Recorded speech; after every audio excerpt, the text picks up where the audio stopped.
평안들 하셨습니까? 이번 주에 제가 우리 동의를 가만 보니까 우리 정은영 집사님하고 동의하고 이렇게 대화하는 장면을 제가 봤거든요. 뭐 훔쳐본 건 아니고 그냥 자연스럽게 봐줬어요. 동의가 굉장히 많이 컸더라고요. 이제 뭐 상남자 포스가 느껴져요. 우리 동진이도 그렇고 뭐 동의도 그렇고 이제 뭐 어엿한 청년이죠. 상남자 포스가 느껴지고 그 가운데 아이고 참 정은익 집사님이 이 아들을 바라보는 눈길이 굉장히 사랑스럽더라라는 것을 느꼈어요. 우리 이 집사님도 말씀하는 게 이제 이 집사님 대신해서 두 아들이 그죠? 우리 이 집사님 역할을 또 해주는 그런 나이가 됐다 이야기하시더라고요. 아이들은 부모님의 기쁨과 자랑 아니겠어요, 그죠? 부모님의 자랑 중에 제일 침이 마르지 아니하고 그냥 밤새도록 자랑할 수 있는 게 뭐 자식 자랑이라는 생각을 하게 돼요. 뭔가 자식이 또 성장을 하게 되면 괜히 바라보는 눈빛이나 마음에 뭐 든든함 이런 것들이 또 생기는 것을 보게 됩니다. 세상에서 그러니까 눈빛이 가장 따뜻하고 아름다운 이 눈빛은 부모가 자식을 바라보는 눈빛이라는 생각이 들어요. 자식은 그만큼 부모와 생명이 연결되어 있고 부모의 기쁨이고 자랑이기 때문에 그런 것입니다. 한 인생을 이제 볼 때 자식들이 그 인생을 대변해 주기도 하는 그런 모습들을 우리가 보게 되죠. 오늘 요셉의 인생도 그러한 모습을 우리가 볼 수 있습니다. 지난 시간에 바로가 요셉을 국무총리로 세웠던 것을 우리가 보았잖아요. 파격도 그런 파격적인 인사가 없었죠. 제수의 신분에서 한순간 그냥 세계 최대 강국인 애굽의 국무총리가 된 것이니까 그런 파격적인 인사는 없는 것입니다. 그런데 요셉이 제수의 신분에서 바로의 꿈을 해석하고 난 이후에 바로 애굽의 국무총리로 딱 세워지고 이제 오늘 본문에서는 요셉을 통한 애굽의 통치 그 장면이 나타나게 됩니다. 요셉이 애굽의 바로로부터 국무총리로 세워질 때 오늘 그의 나이가 얼마냐, 오늘 46절 말씀에 보면 몇 살이라고 이야기를 하고 있습니까? 30세다 이렇게 이야기를 하고 있습니다. 여러분 30세의 국무총리, 30세는 이제 율법에 의하면 제사장으로 이제 취임하게 되는 그런 나이라고 할 수 있죠. 그런데 정치적으로는 30세의 국무총리가 된다는 굉장히 어린 나이라고 할 수 있습니다. 이번에 왜 국민의힘 그 당 대표로 이준석 씨가 선출이 되었지 않습니까? 굉장히 이례적인 일이죠. 앞을 두고 볼 일이지만 결코 쉬운 항해는 아닐 것 같다라는 생각이 들어요. 어린 나이에 당 대표가 되어서 자신보다 경륜이나 연륜에 있어서 경험에 있어서 훨씬 앞서 있는 당원들을 지도하고 인도하고 나아갈 방향을 제시한다라는 거 결코 쉬운 일이 아닐 것 같다라는 거죠. 요셉의 정치적인 상황 역시 다르지 않다라는 것입니다. 더욱이 요셉은 히브리인이지 않습니까? 애국 사람도 아니에요. 토종도 아니에요. 이방인이란 말입니다. 그 나라 사람도 아니고 히브리인이고 또 제수의 신분에 있었던 그런 청년이었단 말이죠. 그런데 바로의 꿈을 해석해주고 난 이후에 일순간 국무총리가 되었으니까 그의 정치적인 입지가 그다지 쉬운 자리는 아니었을 것이다 라는 것을 생각해 볼 수 있죠. 그런데 오늘 성경은 어떤 이야기를 하고 있느냐, 요셉의 지혜로움에 있어서는 그 누구도 따라갈 수 없었다 그런 식으로 말씀을 하고 있습니다. 그도 그럴 것이 왜 그러냐, 시편 105편 20절에서 22절에 보면 이때에 이제 요셉의 통치에 대한, 요셉이 국무총리로서 어떻게 신하들을 다스리고 그 나라를 통치했는가에 대한 이제 부분을 설명해 주는 부분이 있어요. 거기에 보면 이렇게 기록을 하고 있죠. 왕이 사람을 보내어 그를 석방하며 뭇 백성의 통치자가 그를 자유롭게 하였도다. 그를 그의 집의 주관자로 삼아 그의 모든 소유를 관리하게 하고 그의 뜻대로 모든 신하를 다스리며 그의 지혜로 장로들을 교훈하게 하였도다. 여러분, 이 22절에 있는 말씀이 오늘 요셉의 모습을 이야기하는 것이거든요. 그의 뜻대로 모든 신하를 다스리며 그의 지혜로 장로들을 교훈하였도다. 이렇게 이야기를 하고 있어요. 이게 왜 가능했을까요? 이게 가능했던 이유는 요셉이 하나님의 영에 감동된 사람이었기 때문에 그래요. 하나님의 성령에 감동된 사람이 요셉이었기 때문에 그런 것이죠. 지난 시간에 우리가 살펴보았다시피 하나님의 영을 이야기할 때 이사야 선지자는 여러분 어떻게 이야기합니까? 지혜와 지식의 신이요 모략과 재능의 신이다, 그렇게 이야기를 하고 있잖아요. 요셉만이 하나님의 구원 역사를 보고 해석하는 자로서 애굽의 모든 신하들, 그러니까 이전 성경은 문무백관이라 이렇게 이야기를 하죠. 모든 신하들을 전부 다 그의 밑에 두었다라는 것입니다. 그가 지혜로 그들을 가르쳤다 이야기를 해요. 특별히 여러분 여기에 보면 표현해 보면 애굽의 장로들을 교훈하였다 이렇게 이야기를 하잖아요. 장로들은 여러분 원로들을 이야기하거든요. 그러니까 애굽의 장로들을 요셉이 지혜로 가르쳤다, 이 이야기는 뭘 이야기하냐 하면 애굽의 모든 지혜와 지식 그리고 연륜과 경륜에 있어서 이들은 사실 따라갈 자가 없는 사람들, 그런 이제 표현으로 장로들이라는 표현을 쓰는 것이란 말입니다. 그런데 요셉이 하나님의 영에 감동된 자로서 어떻게 했다고요? 지혜로 그들을 가르쳤다, 그렇게 이야기를 하고 있는 거예요. 그러니 여러분, 그 누가 요셉이 나이 어리다고 해서 그 연소함을 업신여길 수 있었겠어요? 절대 그럴 수 없었다라는 것입니다. 그런 이제 상황 가운데 요셉이 애굽 온 땅을 순찰하러 나아가기 시작하고 있습니다.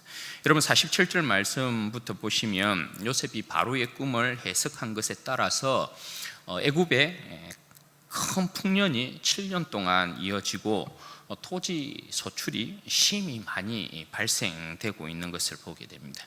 따라서 여러분 요셉의 지혜가 어떻게 여러분 움직이고 있습니까? 48절과 49절에 보시면 요셉이 그 많은 곡식들을 각 성에다가 저장을 해두고 있습니다. 7년의 흉년을 대비할 수 있을 만큼, 곧 이 말은 49절에 보면 쌓아둔 곡식이 바다 모래같이 심이 많아 세기를 거쳤으니 그 수가 한이 없음이었더라 하는 말과 같은 말인 것이죠. 그토록 하나님께서 7년 동안 대풍년을 애굽 땅 가운데 주는 거예요. 그런데 거기에서 그냥 요셉의 지혜가 아니었더라면 흥청망청 써댔겠죠. 그래서 남는 게 없었을 수도 있죠. 그런데 요셉의 지혜가 어떻게 해요? 풍년이 들면 들수록 그 곡식들을 차곡차곡 모으는 것입니다. 각 성에다가 그 곡식을 7년의 흉년을 대비해서 차곡차곡 모으는 것입니다. 그렇게 모으는데 그 수가 한이 없었다, 셀 수가 없었다, 그렇게 이야기하는 거예요. 그만큼 7년의 이 풍년을 가지고 7년의 흉년을 완벽하게 준비하고 있는 요셉의 지혜로운 행동이라고 할 수 있겠죠. 여러분 7년 동안 이어진 풍년으로 인해서 그 땅에 얼마나 큰 기쁨이 있었겠습니까? 여러분 나라 백성의 배부름은 무엇으로 이어질까요? 왕실과 신하들의 칭송으로 이어지는 것이죠. 그러니까 저들의 이 지세에 있어서 얼마만큼 풍요로웠는가, 그 지세가 평안하였는가, 복되었는가, 그런 부분들이 이제 나타나는 것입니다. 그 중심에 여러분 누가 있는 거예요? 요셉이 있는 거예요. 애굽은 아무 걱정할 게 없어요. 요셉으로 인하여서 애굽은 그야말로 태평성대를 누린 그 기간이 7년 동안의 그 풍년이라고 할 수 있는 것입니다. 그리고 여러분 그 풍년 가운데 하나님께서 요셉의 인생을 한 번 더 복되게 하는 사건이 일어나요. 여러분, 그게 뭡니까? 요셉의 인생에 하나님께서 두 아들을 주신 사건이에요. 50절 말씀해 보면 어떻게 여러분 이야기하고 있습니까? 흉년이 들기 전에, 이 표현을 사용하고 있죠. 흉년이 들기 전에, 그러니까 풍년이 이어지고 있을 때 요셉에게는 하나님께서 복에 복을 더해주고 있다는 걸 강조하는 거죠. 1+1 이런 것이라고 할 수 있죠. 요셉의 개인적인 인생에 있어서는 금상첨화도 이와 같은 금상첨화가 없어요. 요셉이 국무총리가 되고 애굽의 풍년이 들기 시작하고 요셉의 지혜가 그 풍년을 더욱더 부요하게, 흉년을 대비하는 그 부요함 가운데 그 나라를 인도하고 있고, 거기에 대해서 하나님께서 요셉의 인생에 어떻게 해요? 두 아들을 다 안겨주시는 거예요. 그러니까 요셉의 인생은 그야말로 하나님의 한없는 은혜를 누리고 있는 그런 모습이라고 할 수 있는 거죠. 여러분, 요셉이 하나님께로부터 얻은 두 아들에 대한 내용이 이제 50절에서부터 52절까지인데요. 두 아들을 얻은 요셉이 그 아들의 이름을 이제 짓는 데 있어서 자신의 신앙 고백으로 그 아들의 이름을 짓고 있는 것을 보게 돼요. 왜냐하면 요셉은 하나님의 은혜를 결단코 있는 그런 사람이 아니에요. 요셉은 언제나 하나님의 은혜를 생각하고 있고 하나님 앞에서 동행한 그 사람이 요셉이잖아요. 그러니까 모든 것이 요셉은 하나님께로부터 왔다라는 걸 절대 잊지 않는 거예요. 아들도 하나님께서 딱 주시는데 아들을 여러분 그 이름을 지을 때 자신의 신앙 고백을 하나님 앞에 드리는 신앙 고백으로 아들의 이름을 지어요. 첫째 아들의 이름은 여러분 뭡니까? 므낫세 이렇게 이야기해요. 하나님께서 첫 아들을 주는데 이름을 므낫세라 지었어요. 51절 말씀해 보면 그 뜻이 하나님이 내게 내 모든 고난과 내 아버지의 온 집 일을 잊어버리게 하셨다. 누가요? 하나님이 내게 내 모든 고난과 내 아버지의 온 집 일을 잊어버리게 하셨다. 여러분, 요셉에게 닥친 모든 고난과 아버지 집의 일이라는 건 뭘 이야기하겠어요? 수많은 고난과 아픔과 상처와 배신감과 온갖 시련과 그런 내용들 아닙니까? 그죠? 그런데 거기에 대하여 하나님께서 오늘 므낫세를 딱 주심을 통해서 첫 아들을 딱 주심을 통해서 그 모든 것들을 다 잊어버리게 만들고 있다는 거예요. 요셉의 인생은 사실 하나님께서 그를 드시기까지 앞으로 넘어져도 뒤로 넘어져도 코가 깨지는 그런 이제 인생이 요셉의 인생이었잖아요. 그런데 하나님께서 오늘 첫 아들을 이렇게 딱 주셨어요. 아들을 주셨다라는 건, 첫째 아들을 주셨다라는 건 이 의미가 여러분 왜 큽니까? 요셉을 이어서 후사를 주셨다라는 거잖아요. 가문을 이어갈 후사를 주심이잖아요. 그러니까 의미가 굉장히 큰 거죠, 요셉에게. 요셉이 감개무량한 거예요. 이게 하나님께서 나를 이렇게 높이신 것도 감개무량한데 거기에 이 풍년 가운데, 풍년의 기쁨 가운데 첫 아들까지 딱 주셨어. 감격이 그냥 막 한량이 없는 거예요. 하나님께서 나의 모든 그동안의 아픔을 다 이 아들을 통해서 잊어버리게 만드시는구나, 그렇게 고백을 하고 있는 거예요. 그것으로도 충분할 것 같은데, 그죠? 하나님께서 옛다 하면서 아들을 하나 딱 더 주세요. 그 둘째 아들 이름이 뭡니까? 에브라임이에요. 에브라임의 여러분 이름의 뜻이 뭡니까? 하나님이 나를 내게 수고한 땅에서 번성하게 하셨다, 장성케 하셨다, 장대케 하셨다, 그런 이름의 뜻이거든요. 여러분, 애굽 땅에서 요셉은 실로 그 개인의 명성이 최고 위에 올라가 있죠. 왜냐하면 요셉은 이 풍년 때의 그 명성 자체가 최고로 이렇게 올라가 있는 것뿐만 아니라 7년 흉년 때에는 그 명성이 더 높이 올라가죠. 바로보다도 더 위에 올라가 있는 사람이 요셉이에요. 왜냐하면 요셉이 결국은 그 땅을 구원하게 되거든요. 요셉의 이름이 그처럼 애굽 땅에서 장성케 돼요. 장됐게 된 거죠. 그리고 또 요셉을 통해서 어떤 일이 일어납니까? 야곱의 자녀들이 모두 애굽 땅으로 오게 되잖아요, 그렇죠? 그리고 그 애굽 땅 가운데서 요셉을 통하여서 이스라엘이라는 민족이 번성됩니다. 그러니까 요셉의 이 이름이 얼마나 여러분 풍성한 이름입니까? 장되게 되는 이름입니까? 그것도 여러분 모자라서 요셉이 받는 복이 뭡니까? 오늘 요셉이 이 두 아들을 낳는데 야곱이 나중에 요셉을 딱 축복할 때 이 두 아들을 자신의 족보에다가 딱 올리잖아요. 그래서 요셉을 장자의 명분에 해당되어진, 장자의 몫에 해당되어지는 두 몫을 딱 줘버리는 거예요. 기업에 있어서. 야곱의 아들들 가운데 그 누구도 두 기업을, 가나안 땅에서 두 기업을 넣는 아들이 없어요. 그런데 요셉만이 므낫세 지파와 에브라임 지파 이렇게 해서 두 기업을 넣었잖아요. 요셉의 이름이 그렇게 장대해지는 거예요.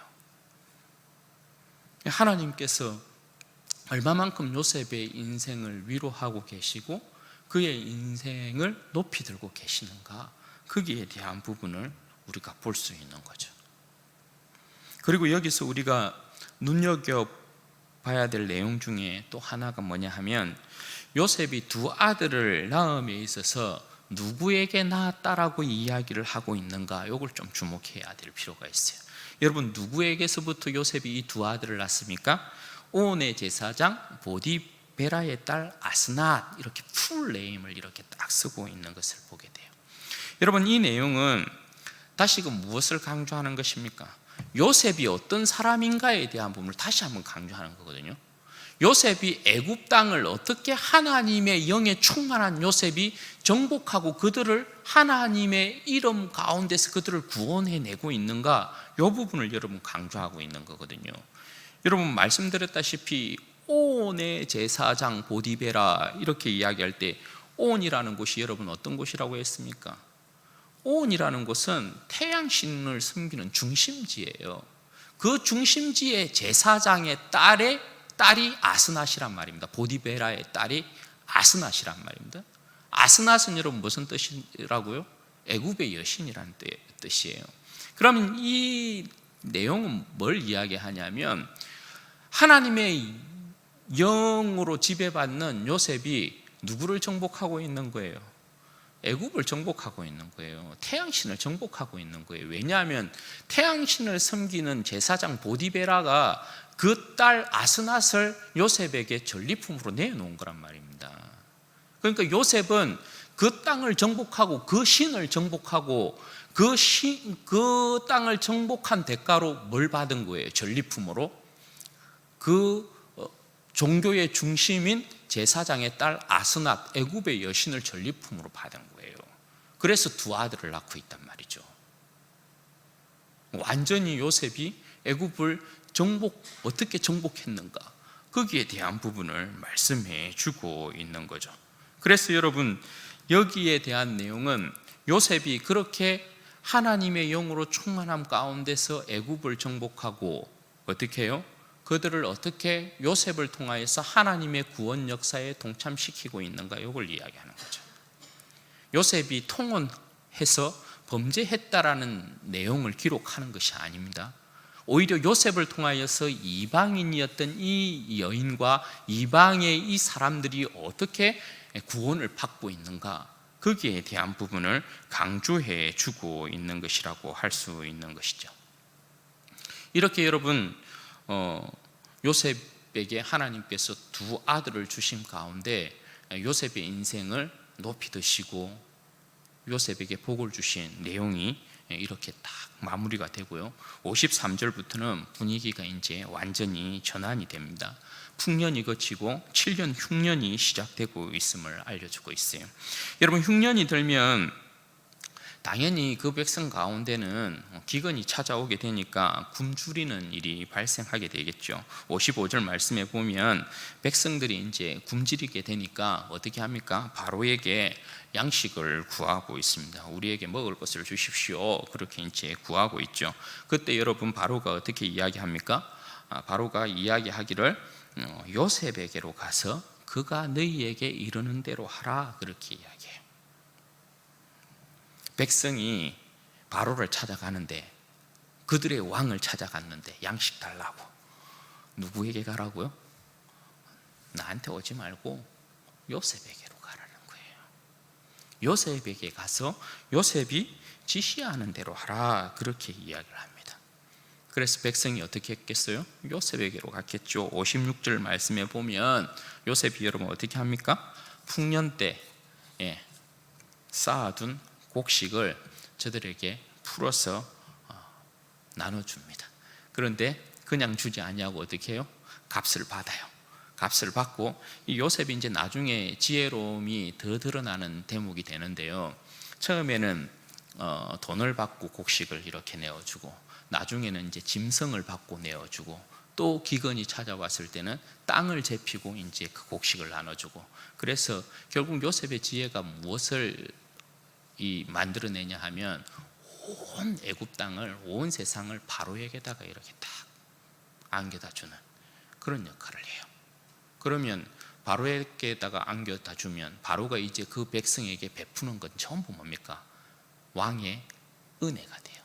그 백성은 왕의 은혜로 산다라는 고백이 되는 거죠. 그렇게 지혜롭게 사실 요셉이 만들고 있는 거거든요. 어쨌든 여기에서 요셉이 그들에게 풍년 동안 저장해 놓았던 그 성의 문을, 곳간을 열고 그들에게 값을 받고 양식을 나눠주고 있습니다. 그러니까 이 모습을 보면 요셉의 지혜가 풍년 때보다 흉년 때 더 빛을 발하고 있는 그런 모습이라고 할 수 있는 거죠. 여러분, 7년의 기근은 애굽 땅에만 국한된 건 아니에요.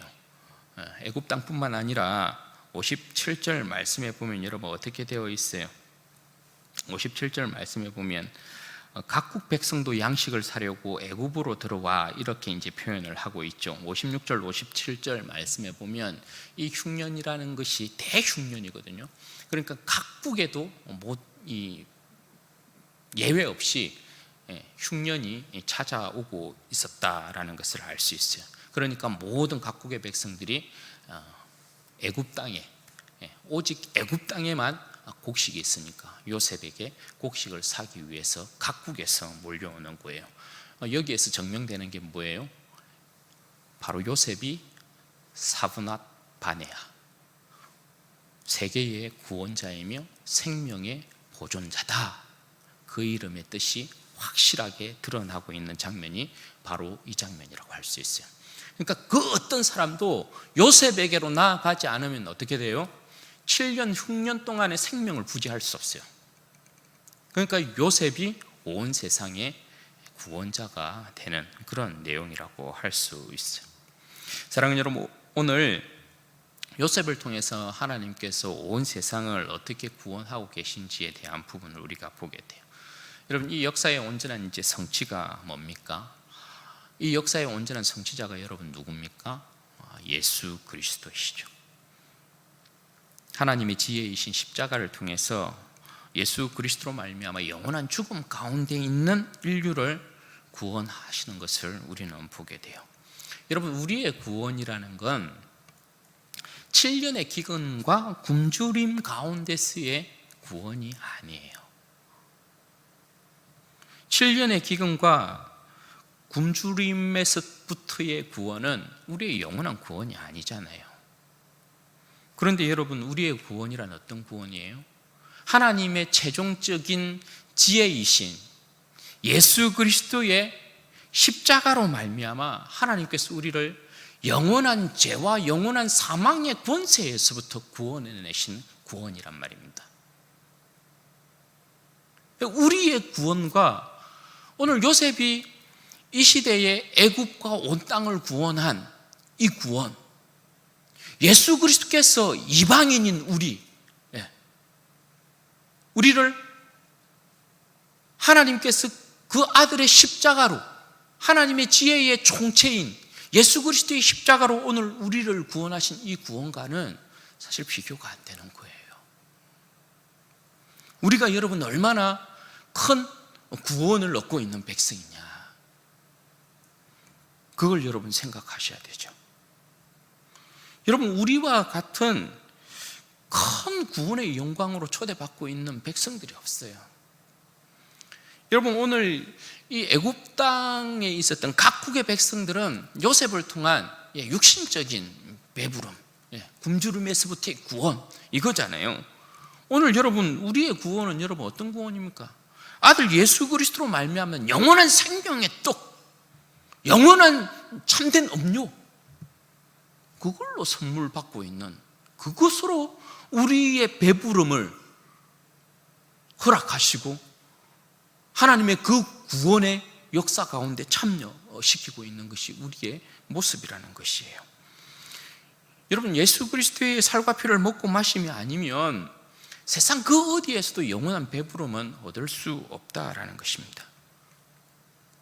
여러분, 흉흉한 세상에서 기근이 덮치고 전염병이 창궐하고 여기서도 저기서도 굶주림과 기근과 전염병으로 인해서 살려달라고 배고픈 영혼들이 얼마나 여러분 외치고 있는지 모릅니다.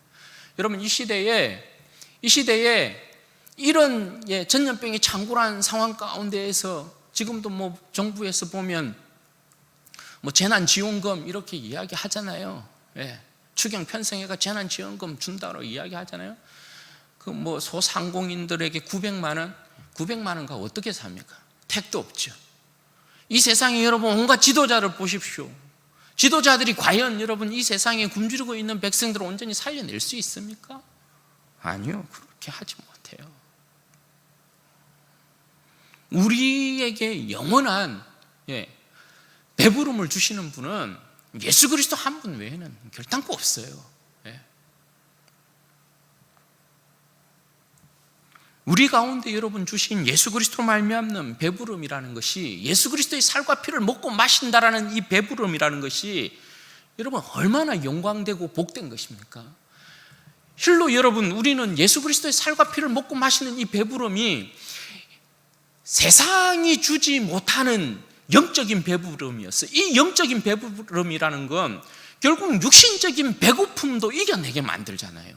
육신적인 가난함도 여러분 부함으로 돌려놓는 것이 영적인 배부름이잖아요. 예수 그리스도의 살과 피를 먹고 마시면서 여러분, 우리가 이 세상 가운데 비록 가난하지만 가난한 사람이 아닌 것처럼 세상을 다 가진 자처럼 살아가는 사람이 우리들이잖아요. 이 영광이 여러분 얼마나 크고 놀라운 것이에요. 그런데 더 놀라운 건 여러분 뭡니까? 이 영원한 예수 그리스도의 살과 피, 영원한 생명의 양식을 먹고 마심에 있어서 오늘 우리는 돈 한 푼 내지 않아요. 값으로 매길 수 없어요. 오늘 요셉은 여러분 어떻게 해요? 그 육신적인 양식 이렇게 내어주는 데 있어서도 값을 받고 내어줘요. 그런데 예수 그리스도께서 그의 살과 피를, 영원한 생명의 양식을 우리에게 주시는데 우리에게 여러분 어떻게 이야기합니까? 내 목마르거든 그저 와서 내게로 와서 마셔라. 배고프거든 내게로 와서 먹어라. 그렇게 말씀하시잖아요. 아버지 앞에 배고프다고 기도하면 아버지께서 우리에게 일용할 양식뿐만 아니라 예수 그리스도의 그 살과 피를 아낌없이 내어주시면서 영적인 배부름 가운데 우리를 인도하시는 것을 우리가 보게 되죠. 우리가 가지는 여러분 구원의 영광이 이처럼 크고 놀라운 것, 복음의 부요함, 예수 그리스도의 영광으로 말미암는 복음의 부요함 가운데 거하면 그야말로 세상은 아무것도 아닌 것이고요, 세상 그 어떤 것하고도 비교할 수 없는 거죠.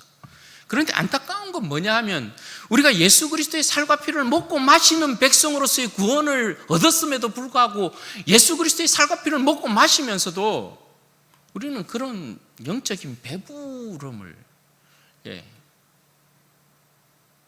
못 누린다라는 게 문제인 거죠. 진짜 배부른 그 영적인 부요함, 이런 걸 잘 못 누린다는 거예요. 그런데 여러분, 우리는 반드시 이런 영적인 배부름들을 누려야 돼요. 배고프지 않아야 된단 말이에요. 언제든지 여러분 주님 앞에 나아가면 주님께서 그의 살과 피를 내어 놓으십니다. 그것으로 여러분 우리는 배불러야 해요. 그래서 영적인 가난과 굶주림과 기근과 연약함과 나약함에 여러분 그거 하면 안 돼요. 7년의 이 흉년이란, 영적인 7년의 흉년이란 이 환난 가운데 들어가면 절대 안 된다는 거예요. 우리는 그럴 수 없어요. 왜? 우리 주님께서 이 영적인 가난을 완전히 우리에게 그의 생명을 주셨다는 건 이 가난함을 완전히 벗게 만드신 것이란 말이에요. 이 흉년의 저주에서 완전히 해방시킨 거란 말이에요. 영원한 생명의 풍년을 우리에게 주신 것이란 말이에요. 그러니 우리는 늘 배불러야 되는 거예요. 우리의 영적인 배부름이 우리의 육신의 이 넉넉함으로 나타나야 되는 거예요. 그게 맞는 거예요.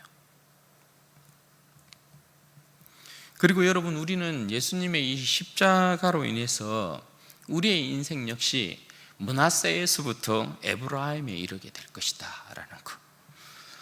여러분, 고난과 고통과 온갖 시련의 삶을 우리가 이 땅 가운데 살아갈 수 있습니다. 그런데 여러분, 그보다 더 큰 영광과 보상으로 우리의 모든 아픔을 다 지우시는 것이 뭡니까? 우리 주님의 십자가의 영광이에요. 십자가는 우리가 이 땅 가운데 수많은 어떠한 고생과 고난과 시련과 환난과 아픔과 상처와 이 모든 것들을 전부 다 지우게 만들 것이에요.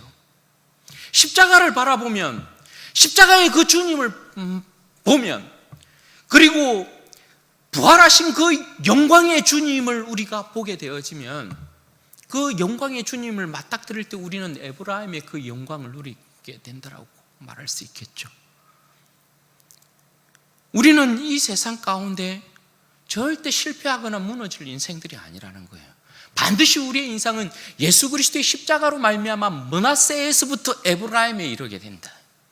오늘 요셉의 인생을 그냥 그 아들들이 대변할 때에 므낫세에서부터 에브라임이다 이렇게 한 줄로 요약할 수 있거든요. 고난, 고생, 고통, 아픔 있었지만 결국은 하나님께서 장성케 만들어버리잖아요. 창대케 만들어버리잖아요. 예수 그리스도의 십자가는 어떻게 보면 이 세상에서 우리에게 고난과 고통이고 아픔과 시련이고 환난이고 이렇죠. 그런데 예수 그리스도의 십자가는 결국 우리에게 장성과 창대함과 번성함과 왕성함과 그 어떤 것도 비교하지 못하는 영광을 안겨주는 것이 예수 그리스도의 십자가예요. 그러므로 여러분, 우리는 예수 그리스도의 십자가 놓치면 안 되죠. 예수 그리스도의 십자가를 놓는 순간 뭐예요? 우리에게는 아무것도 남는 것이 없어요. 세상에서 치이면 치이는 대로, 세상에서 약자가 가지는 모든 서글픔과 서러움들을 다 안아야 돼요.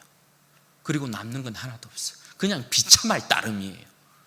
그러나 십자가를 놓치지 아니하면 우리가 이 세상 가운데 비록 힘들고 어려운 고난의 삶을, 아픔의 삶을 살더라도 반드시 우리 주님께서 우리를 높이 들 때가 온다. 그걸 여러분, 우리는 기대하고 기다려야 되는 것이죠. 그러므로 십자가 앞에서는 절대 여러분, 우리가 실망하거나 낭망하거나 좌절하고 있을 수 없다라는 것입니다. 그리고 여러분, 이 하나님의 지혜의 총체이신 예수 그리스도의 십자가, 여러분, 이 십자가의 지혜를 알고 있는 우리들만이, 여러분, 오늘 요셉이 젊은 나이에 문무백관들을, 애굽의 문무백관들을 다스리고 저들을 지도하지 않아요. 저들에게 살 방향들을 보여준 거거든요. 그 지혜가 나아갈 방향들을 알려준 거거든요. 지금 여러분 이 세상에 이렇게 헤매고 있는 이 사람들을, 어둠 가운데 헤매고 있는 이 사람들을, 전염병 아래, 죽음이 덮고 있는 이 질병 아래, 여러분 이 사람들을 하나님의 구원의 이 길로 인도할 수 있는, 살릴 수 있는 지혜를 줄 수 있는 사람들이 누구예요? 예수 그리스도의 십자가를 알고 있는, 하나님의 지혜의 총체인 예수 그리스도의 십자가의 비밀을 알고 있는 바로 우리들이라는 거예요. 이 세상을 구원할 사람들은 이 세상의 세상 학문으로 똘똘똘 뭉쳐있는 이 세상의 지혜자들 문무백관이 아니라는 것입니다. 백신이 여러분, 치료제가 이 세상을 구원해낼 수 있는 게 아니에요. 백신의 할아버지가 와도 죽음을 향하여 가고 있는 이 인류를 절대 구원 못해요. 그 어떤 지혜로운 자가 언제나 백신을 개발해내고 치료제를 개발해낸다 해도 영원한 죽음에서부터 우리를 영생에 이르게 할 수는 없어요. 오직 하나의 지혜, 그게 뭡니까? 예수 그리스도의 십자가. 이것만이 우리를 영원한 생명의 나라로 인도합니다. 그러니 여러분, 우리가 어떤 사람들이에요? 우리가 하나님의 지혜자들인 거예요. 이 시대에. 뭐 세상적인 학문으로 똑똑하고 뭐 박사학위 받고 뭐 석사학위 받고 박사학위 받고 이런 사람들을 지혜자라 이야기하지 아니하고요. 성경의 지혜는 항상 여러분 뭡니까? 하나님을 경외하는 지혜를 이야기하는 거거든요. 하나님을 경외하는 지혜가 아닌 세상의 이 모든 지혜는 교만하다 이야기해요. 그건 교만한 거예요. 하나님을 경외하는 지혜가 뭐예요? 참된 지혜이고 이게 사람을 살리는 지혜다, 이렇게 이야기를 하죠. 우리가 지혜자들인 거죠. 여러분 기억하시기 바랍니다. 우리가 여러분 결국 하나님께서 이 시대에 세상을 살리는 지혜자들로 여러분 세워놓고 있다는 사실. 그러니까 우리 한 사람 한 사람이 결코 하나님 나라에 있어서 적은 사람들이 아니라는 사실이에요. 우리가 얼마든지 우리가 가진 하나님께서 우리에게 주신 예수 그리스도의 십자가의 이름을 우리의 이웃들에게 전거하면 그만큼 우리의 이웃들이 예수 그리스도에 대한 이름을 듣고 우리를 통하여서 구원받게 되어지는 그런 놀라운 은혜의 역사가 일어나게 되는 것입니다. 하나님은 전도에 미련한 것으로 사람들을 구원하시기를 기뻐하셨다 하셨어요. 여러분 절대 포기하면 안 됩니다. 절대 포기할 수 있는 일이 아니에요. 우리를 통하여서 여전히 하나님의 역사는 진행되고 있는 것이고, 하나님은 우리를 통한 그의 영광을 보기를 원하시는 것입니다.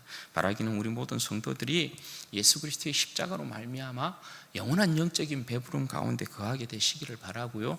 십자가로부터 참된 위로와 복을 반드시 여러분의 인생 가운데 누리게 되어지는 그 영광을 맞이하게 되시기를 바라고, 또 십자가의 지혜를 이 세상 가운데 전가하심을 통하여서 여러분을 통하여서 우리를 통하여서 많은 영혼들이 주님께로 돌아오는 그런 복된 역사가 있기를 주님의 이름으로 축원드립니다. 같이 한번 기도하도록 하겠습니다. 여러분 이 시간에 기도할 때 그렇게 기도하십시다. 여러분 우리는 예수 그리스도의 살과 피를 먹고 마시는 자들입니다. 우리의 인생이 영적인 기근 가운데 여러분 들어가 있으면 절대 안 됩니다. 예수 그리스도의 십자가는 우리를 영원한 영적인 가난과 흉년으로부터, 기근으로부터 우리를 구원하신 구원이에요. 주님의 살과 피까지 우리에게 주어서 먹고 마시게 하셨고, 누구든지 지금도 목마르거든 주님께로 나와서 마셔라 이렇게 이야기합니다. 배고프십니까? 여러분 갈증 일어나십니까? 주님 채워주십시오. 주님 제 잔을 높이 듭니다. 주님 채워주십시오. 제가 예수 그리스도의 살과 피를 먹고 마시는 자로 정말 영적인 배부름 가운데 거하게 하셔서 영적인 이 배부름이 내 육신의 어떤 넉넉함으로 이 세상 가운데 드러날 수 있도록 베푸는 자로 살아갈 수 있도록 하나님 은혜와 복을 주시기를 원합니다. 그리고 십자가 꼭 붙들어서 머나세부터 에브라임에 이르는 내 인생의 그 끝을 반드시 볼 수 있도록 어떤 상황 가운데도 십자가 놓치지 아니하고 주님만 바라보는 인생 되게 하여 주십시오. 그리고 예수 그리스도의 십자가 마음껏 제 인생에 있어서 영원한 마음껏 자랑하는 것이 오직 예수 그리스도의 십자가이게 하십시오. 다른 것 자랑하기 원치 않습니다. 오직 예수 그리스도의 십자가만 자랑하는 내 복된 인생이 될 수 있도록 하나님 은혜를 주시옵소서. 우리 다 같이 기도하도록 하겠습니다.